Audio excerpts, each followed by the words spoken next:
There's a verse in chapter 9, Surah At-Tawbah of the Qur'an that says, Innamal mushrikuna najasun, that the polytheists are najas. And this term has been interpreted as being impure.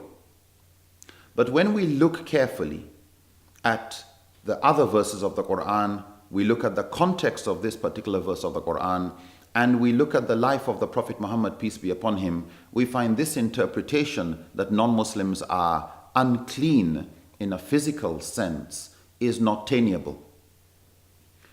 If a Muslim is najas, unclean, then why did the Prophet allow non-Muslims into his mosque? Why did he allow mushrikun, pagans or idol worshippers of Thaqif, from the tribe of Banu Thaqif, from Ta'if, why did he allow them into his mosque? Why did he allow Christians of Najran into his mosque in the 9th and 10th year of Hijrah, respectively? The other thing we find is, if this verse is to be taken literally, that najas means physically impure, then why is a Muslim allowed to marry, for example, Jews or Christians? Why is a Muslim allowed to shake hands? And the Prophet shook hands with non-Muslims when forming alliances with them during his days.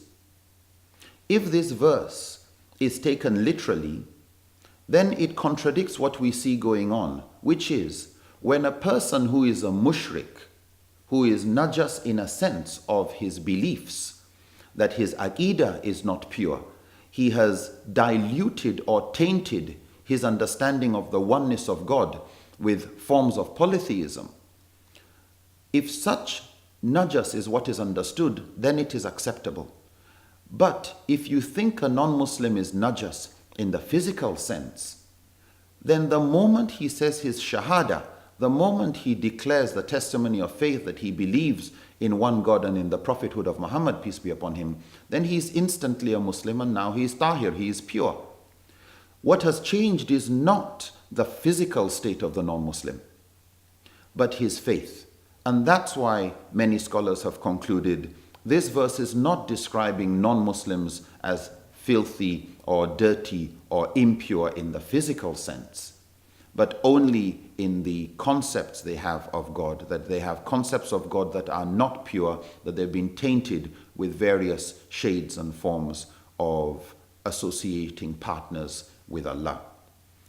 All children of Adam deserve respect. If we look at the context of the verse, it is actually the verse that is describing the mushrikun that usually come for pilgrimage in Makkah as mushrikun, and saying they are impure. And the verse says, and they should not come to this mosque, that is Masjid al-Haram, the sacred mosque in Makkah, ba'da amin hadha, after this year, that's the 9th year of Hijrah. This is therefore the verse that prohibited idol worshippers from continuing with their annual idol worshipping pilgrimage to Makkah. And according to Abu Hanifa, this verse did not stop Ahl al-Kitab from coming. It only stopped idol worshippers from carrying on with their pilgrimage there.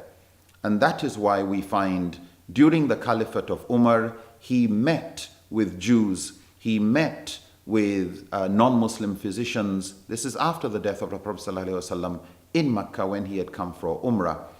The verse, therefore, when looked at in its context, is describing idol worshippers, not even all mushrikun, all other people of other faith, but particularly mushrikun, and it was prohibiting them whose faith has been tainted by idol worship from coming to worship in the sacred mosque. It is not taken, as Ibn Kathir mentions in his commentary on this verse, it is not taken as prohibiting people from going to any other mosques. It's not talking about their being physically impure.